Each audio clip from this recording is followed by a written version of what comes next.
ktorý tu už není? Nie, Belušie. On má tiež jednu z poruky. Áno, bratrancovú dceru. Takže vážení športoví priatelia, skôr ako začne majstrovský zápas, dovolte mi, aby sme privítali oslávenca Jožka Víteka, ktorý mal prezývku Plúcko, ktorý sa v týchto dňoch dožíva krásneho jubilea. Preto, Jozef, dovol nám v mene klubu AFC Nové Mesto nad Váhom tebe, ako bývalému hráčovi Považanu, ti poďakovať za všetky strávené a odohrané roky v novomestskom drese. Je nám veľkým potešením želať ti v deň narodení veľa zdravia, šťastia, lásky, spokojnosti, celej ďalšej tvojej budúcnosti.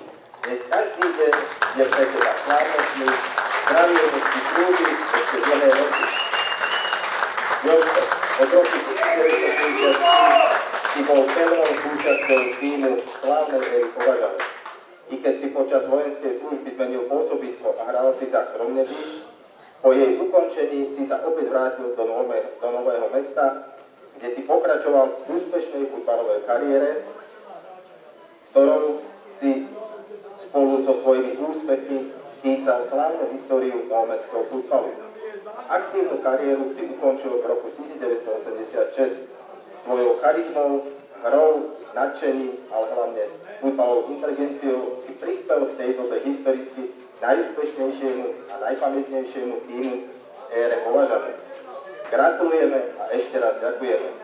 Ku gratulancom sa osobne pridávajú bývalý spoluhráč Jan Kovačický, prezident klubu Miroslav Ostrenka, podpredseda klubu inžinier Anton Zvarík a ďalší členovia futbalového klubu AFC Nové Mesto nad Váhom.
31. minúta zápasu.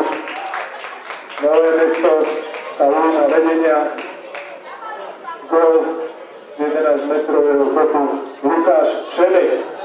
AFC Nové Mesto, Estežových Malackých 1-0.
Prvý polčas sme začali zle.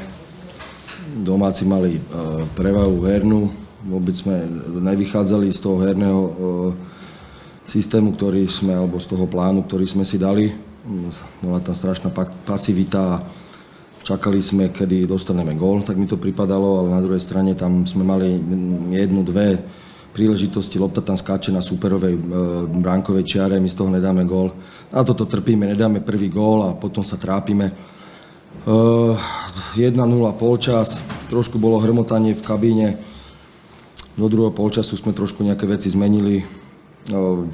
Tam malo byť na 2-0 a myslím si, že domáci by si to už ukopali. dali sme gól, mali sme tam ďalšie šance, ale zase štandardné situácie. My dostávame gól stále zo štandardných situácií.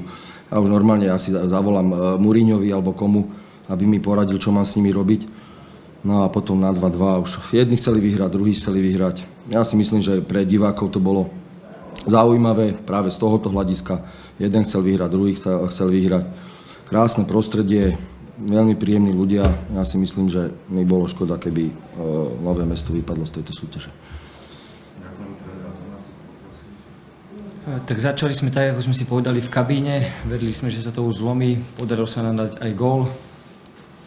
Avšak v zápätí si niečo povieme cez prestávku a súperovi dovolíme vyrovnať.